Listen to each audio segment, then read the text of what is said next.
প্রিয় দর্শক, আপনারা যে যেখানে আছেন সকলকে প্রীতি ও শুভেচ্ছা জানিয়ে রতন তালুকদার লাইভ শুরু করছি। এবারের যে নির্বাচন হয়ে গেল, 12 ফেব্রুয়ারির নির্বাচন, সেই নির্বাচনে কিন্তু বাংলাদেশের ধর্মীয় সংখ্যালঘু সম্প্রদায় অর্থাৎ হিন্দু, বৌদ্ধ, খ্রিস্টান, তারা কিন্তু দু হাত ভরে বিএনপিকে ভোট দিয়েছে। এবং সীমান্তবর্তী এলাকাগুলিতে যেখানে জামাত পাশ করেছে, সেখানেও হিন্দুরা জামাতকে ভোট দিয়েছে, এ ব্যাপারে কোনো সন্দেহ নেই। এই হিন্দুদেরকে কিন্তু আওয়ামী লীগ মনে করত ভোট ব্যাংক, এবং সেটাই বাংলাদেশে প্রচলিত ছিল যে আওয়ামী লীগ নৌকায় ভোট দেয়, আওয়ামী লীগ হিন্দু মানে হিন্দুরা আওয়ামী লীগের, এই ধরনের কথা বাংলাদেশে বহুল প্রচলিত। কিন্তু আওয়ামী লীগের শেষ 3টি নির্বাচনে, যে নির্বাচনগুলি দিনের ভোট রাতে আমি ডামি, বা যে সমস্ত নির্বাচন হয়েছে রাতের ভোট দিনে, এই সমস্ত নির্বাচনে কিন্তু হিন্দু ভোটের প্রয়োজন ছিল না। শেষ দিকের নির্বাচনগুলিতে হিন্দুরা কিন্তু আওয়ামী লীগের কাছেও অপ্রাসঙ্গিক হয়ে ওঠে, এবং এটা আওয়ামী লীগ করেছে সেই বিষয়টি। এবারে নির্বাচনের সুযোগ এসেছিল, সকলে ভোট দিতে পেরেছে, যে কারণে সমস্ত জাতি, বর্ণ, ধর্ম নির্বিশেষে জনগণ যে ভোট দিয়েছে, সেখানে হিন্দুরাও এবার ভোট দিয়েছে, বৌদ্ধরাও ভোট দিয়েছে, খ্রিস্টানরাও ভোট দিয়েছে। কিন্তু তারা ভোট দিয়েছে কাকে? তারা ভোট দিয়েছে বিএনপিকে। এবং বিএনপি সরকার গঠন করার আজকে তো প্রায় 40 দিন হয়তো হবে। বিএনপির ভিতরেও সেই রিয়েলাইজেশনটা যে রয়েছে, তার বিভিন্ন প্রমাণও কিন্তু আমরা পাচ্ছি। মাননীয় প্রধানমন্ত্রী তারেক রহমান বিভিন্নভাবে সংখ্যালঘুদের উন্নয়ন বা বিভিন্ন বিষয়ে সংখ্যালঘুদের সঙ্গে মত বিনিময় করা, আজকেও দেখলাম ঢাকাতে তিনি পূজা উদযাপন পরিষদের সঙ্গে বসছেন। হয়তো বিএনপি সাধ্যমতো করার চেষ্টা করছেন, হয়তো আরো করবেন, আশা থাকতেই পারে, প্রত্যাশা তো অবশ্যই যে কেউ যে কোনো কিছু নিয়েই করতে পারে। যে হিন্দুদের তো একটা আশা রয়েছে যে তারা নিরাপত্তা চায়, জানমালের নিরাপত্তা চায়, মন্দিরের নিরাপত্তা চায়, তারা দেশ ত্যাগ করতে চায় না। তারা নীরবে গত 20 বছর নীরবে তারা দেশ ত্যাগ করেছে, যে কারণে হিন্দুদের সংখ্যা এখন সেই 2008 সালের 13-12% থেকে নেমে এখন 8%-এ দাঁড়িয়েছে। সেটা হলো সংখ্যালঘুদের নিরাপত্তার জন্য নীরবে দেশ ত্যাগ। তারা কোথায় যায়? তারা যায় ভারতে, প্রতিবেশী ভারতে তারা যায়। এবং অনেক ভূমিপুত্র বাংলাদেশের হিন্দুরা যারা ভারতে গিয়েছে, তারা অনেক মানবেতর জীবন যাপন করছে। কেউ সাধে জন্মভূমি ত্যাগ করতে চায় না। সকলেই চায় নিজের আত্মমর্যাদা নিয়ে, নিজের অধিকার নিয়ে দেশে থাকতে। আর বাংলাদেশের হিন্দুরা কখনোই ধর্মান্ধ নয়। বাংলাদেশের হিন্দুরা সবসময় সংখ্যাগুরু মুসলিম সম্প্রদায়ের সঙ্গে মিলে মিশেই বসবাস করেছে। এই রেকর্ড বাংলাদেশে রয়েছে। আজ পর্যন্ত বাংলাদেশের ধর্মীয় সংখ্যালঘু সম্প্রদায়ের কোনো লোক রাষ্ট্রবিরোধী কাজ বা মুসলিমদের সঙ্গে সাম্প্রদায়িকতায় জড়িয়ে পড়া অন্তত হিন্দুদের পক্ষ থেকে হয়নি। বা কোনো মুসলিম ধর্মীয় প্রতিষ্ঠানে হিন্দুরা গিয়ে আক্রমণ করবে, হঠকারিতা করবে, সে এমন দৃষ্টান্তও কিন্তু নেই। তারপরেও পর্যায়ক্রমে হিন্দুদের উপরে বিভিন্ন সময় বিভিন্ন ধরনের বৈষম্যই শুধু নয়, জাতীয় নিরাপত্তা ইস্যুটিও তাদের জন্য হুমকি হয়ে দাঁড়ায়, যে কারণে তাদেরকে দেশ ত্যাগ করতে হয়। প্রিয় দর্শকদের বলছিলাম, এবারের নির্বাচনে 2 হাত ভরে ধর্মীয় সংখ্যালঘু সম্প্রদায় বিএনপিকে ভোট দিয়েছে। আগেই বলছি, সীমান্তবর্তী অঞ্চলগুলিতে যেখানে জামাত পাশ করেছে, সেখানে কিন্তু হিন্দুরা জামাতকেও ভোট দিয়েছে। আজকে তারেক রহমান সাহেব যখন দেশের প্রধানমন্ত্রী, তিনি জনগণের প্রধানমন্ত্রী, জনগণের ভোটে প্রধানমন্ত্রী, তিনি সকলের প্রধানমন্ত্রী। তিনি শুধু মুসলমানের প্রধানমন্ত্রী নয়, শুধু হিন্দুর প্রধানমন্ত্রী নয়, বুদ্ধ খ্রিস্টানের নয়। তিনি এই ভূখণ্ডে বসবাসকারী হিন্দু, বুদ্ধ, খ্রিস্টান, মুসলিম, আদিবাসী, ইন্ডিজিনাস পিপল, সমতল, পাহাড়, যে যেখানে বসবাস করে তিনি সকলের প্রধানমন্ত্রী। তাই হিন্দুদের তাদের অধিকার নিয়ে কথা বলার একটি সাংবিধানিক এবং রাষ্ট্রের নাগরিক হিসাবে তাদের অধিকার রয়েছে। সেই কারণেই এই যে হিন্দুদের একজন নেতা বা ধর্মগুরু চিন্ময় কৃষ্ণ দাস প্রভু, তিনি গ্রেপ্তার হয়েছেন ডক্টর ইউনূসের আমলে, এবং এটা ছিল একটি ষড়যন্ত্রের অংশ। সেটা ডক্টর ইউনূস সরকারের আমলে অনেক উপদেষ্টারাও একাধিকবার বলছে। ফরহাদ মজহার নিজে কৃষ্ণ প্রভুর সঙ্গে সাক্ষাৎ করেছেন, কথা বলেছেন, এবং তার মুক্তির জন্য তিনিও চেষ্টা করেছেন। হয়তো সম্ভব হয়নি, যদিও তার স্ত্রী ডক্টর ইউনূস সরকারের যে উপদেষ্টা পরিষদ ছিল সেখানে ছিল। তো প্রিয় দর্শক, একটি মামুলি ইস্যু নিয়ে তাকে প্রথম গ্রেপ্তার করা হয়। সেটা হলো যে তিনি জাতীয় পতাকার অবমাননা করেছেন। আচ্ছা ভাই, জাতীয় পতাকার অবমাননা আমাদের দেশে তো পদে পদে অনেকেই করে, হইতেই পারে। এই যে জুলাই বিপ্লব গেল, এই জুলাই বিপ্লবে ছাত্রদের অভ্যুত্থানে জাতীয় পতাকা তো পায়ের নিচেও দেখা গেছে। এমন অনেক ঘটনা ঘটেছে। আর চিন্ময় প্রভুর যে সমাবেশগুলি হয়েছে, সে সমাবেশে যে রথ ছিল, যেটি একেবারে উপরে যে হিন্দুদের যে ধর্মীয় পতাকা যেটা রয়েছে সেটার নিচে জাতীয় পতাকা ছিল। তারা তো জাতীয় পতাকা ওখানে রেখেছে দেশ প্রেমে উদ্বুদ্ধ হয়ে, নিজের দেশ ভেবে, নিজের পতাকা ভেবে, নিজের আত্মপরিচয়ের যে চিহ্ন, সেটি আমাদের জাতীয় পতাকা, আমাদের জাতীয় সঙ্গীত, আমাদের মানচিত্র, সেটি তারা মনের ভিতর লালন করে দেশপ্রেমে উদ্বুদ্ধ হয়েই সেটা করেছিল। যাই হোক, সেটাকে ইউনূস সরকারের জন্য একদম অন্যায় হয়ে গেছে। এরকম তো বোধ হয়েছে ইউনূসের আমলে। মব সন্ত্রাস থেকে শুরু করে কি ছিল না দেশটাতে, কি দেশটাকে তিনি কি করলেন, মগের মুল্লুক তৈরি করলেন দেশে, আর নিজে ক্ষমতায় থাকার স্বপ্নে বিভোর ছিল। কিভাবে আরো কিছুদিন ক্ষমতায় থাকা যায়, কিভাবে নির্বাচন না দিয়ে থাকা যায়, কিভাবে তার পকেট বোঝাই করা যায়, সে তার চারপাশের লোক, আদম লাইসেন্স, ইউনিভার্সিটির লাইসেন্স, নিজের ট্যাক্স মকুব, কত কিছুই না ডক্টর ইউনূস করে, একদম কানায় কানায় ভর্তি। এখনো তো সে দেশে বসে আছে, এখন যায় না গেলে দেশের বাইরে। এখন তো সে দেশের বাইরে চলে যেতে পারে, সে তো দেশের বাইরেই ছিল, তার তো দেশ ভালো লাগে না, সে কিসের দেশপ্রেমিক, সে তো ছিলই বাইরে।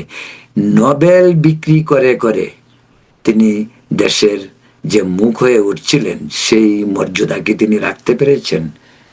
তিনি 18 মাসের শাসনের পর জাতির কাছে ঘৃণিত হয়েছেন।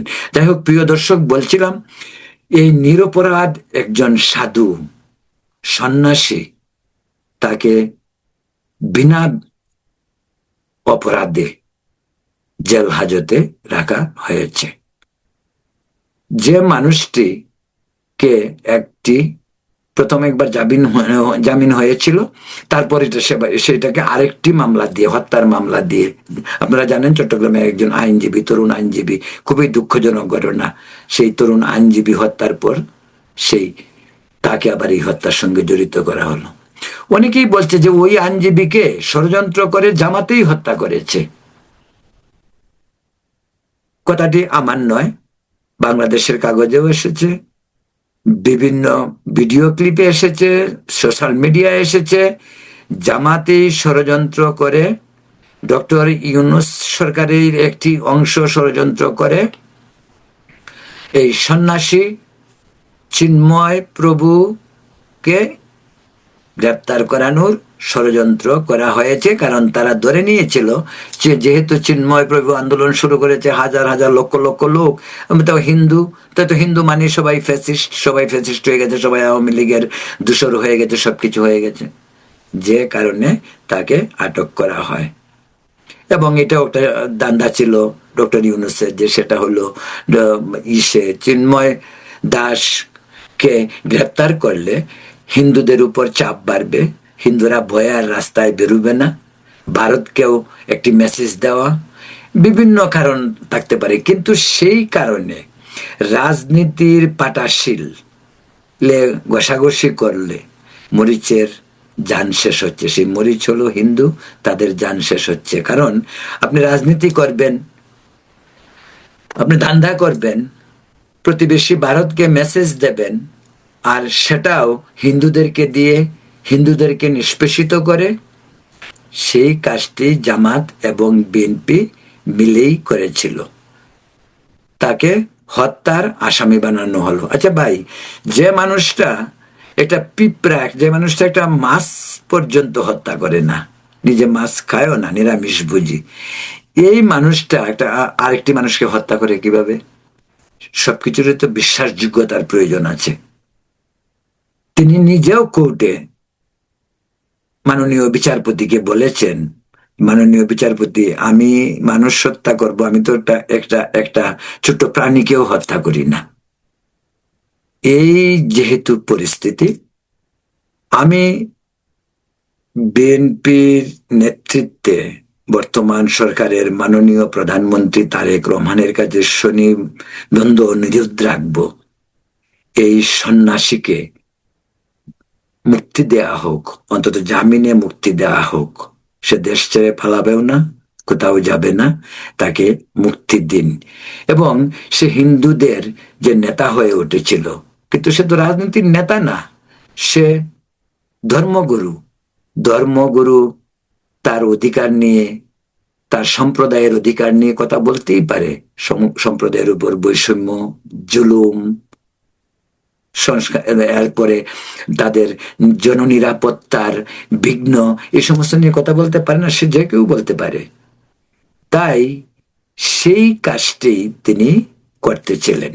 সুতরাং আজকে সময় এসেছে তারেক রহমানের নেতৃত্বে যে বিএনপি সরকার, তাদেরকে বিষয়টি বিবেচনা করতে এবং চিন্ময় চন্দ্র দাস প্রভুকে মুক্তি দেয়া প্রয়োজন। কারণ অন্তত একটি সম্প্রদায়ের প্রতিনিধিত্ব তো তিনি করেন।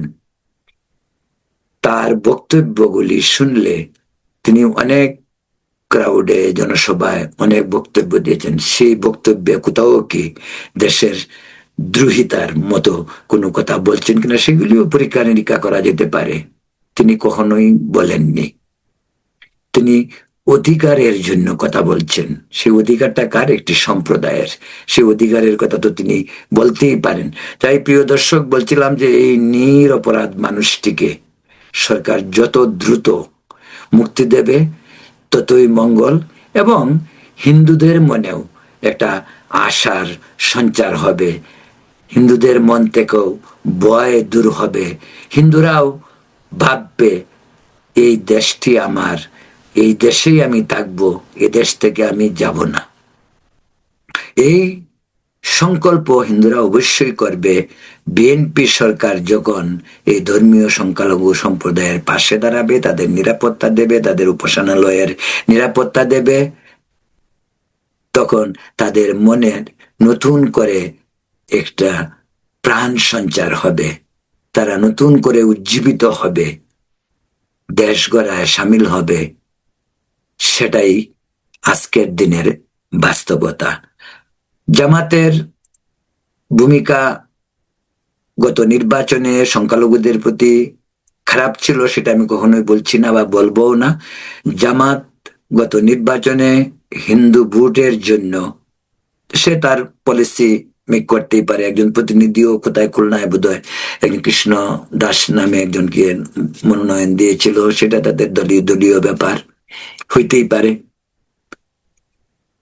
এবং উত্তরবঙ্গের সীমান্তবর্তী এলাকাগুলিতে থেকেই জামাত সবচেয়ে বেশি পাশ করে এসেছে, এবং সেই সমস্ত এলাকায় আমি খবর নিয়ে দেখেছি, সেই সমস্ত এলাকায় অনেক হিন্দুরা জামাতকেও ভোট দিয়েছে। কিন্তু ওভারঅল হিন্দুদের ভোট যেভাবে আওয়ামী লীগ ঝুড়ি ভরে পেত, সেইভাবেই এবার বিএনপি হিন্দুদের ভোট পেয়েছে।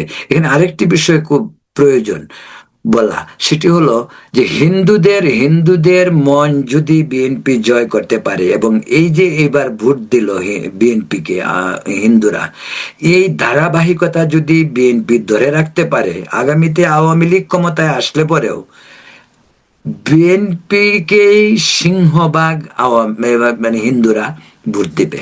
কারণ হলো শেখ হাসিনার 17 বছরের শাসনে হিন্দুরাও কিন্তু হাঁপিয়ে উঠছিল বিভিন্ন কারণে। সেটার পূর্ণ ব্যাখ্যায় যাওয়ার দরকার নেই। শেখ হাসিনার আমলে যে পরিমাণের সাম্প্রদায়িকতা সারা দেশে হয়েছিল তা চিন্তার বাইরে ছিল। সেই রামু থেকে একেবারে কুমিল্লার নাসিরনগর পর্যন্ত, এমনকি তারপরে আসুন আপনার মানে ইসের আমলে, আমাদের এই যে বন্ড ইউনুসের আমলে, এই ইউনুসের আমলে কতগুলো তাজা প্রাণ ঝরে গেল মাত্র 5-6 সপ্তাহের ব্যবধানে। দীপু দাস থেকে শুরু করে অনেকগুলি, 10-12 জন।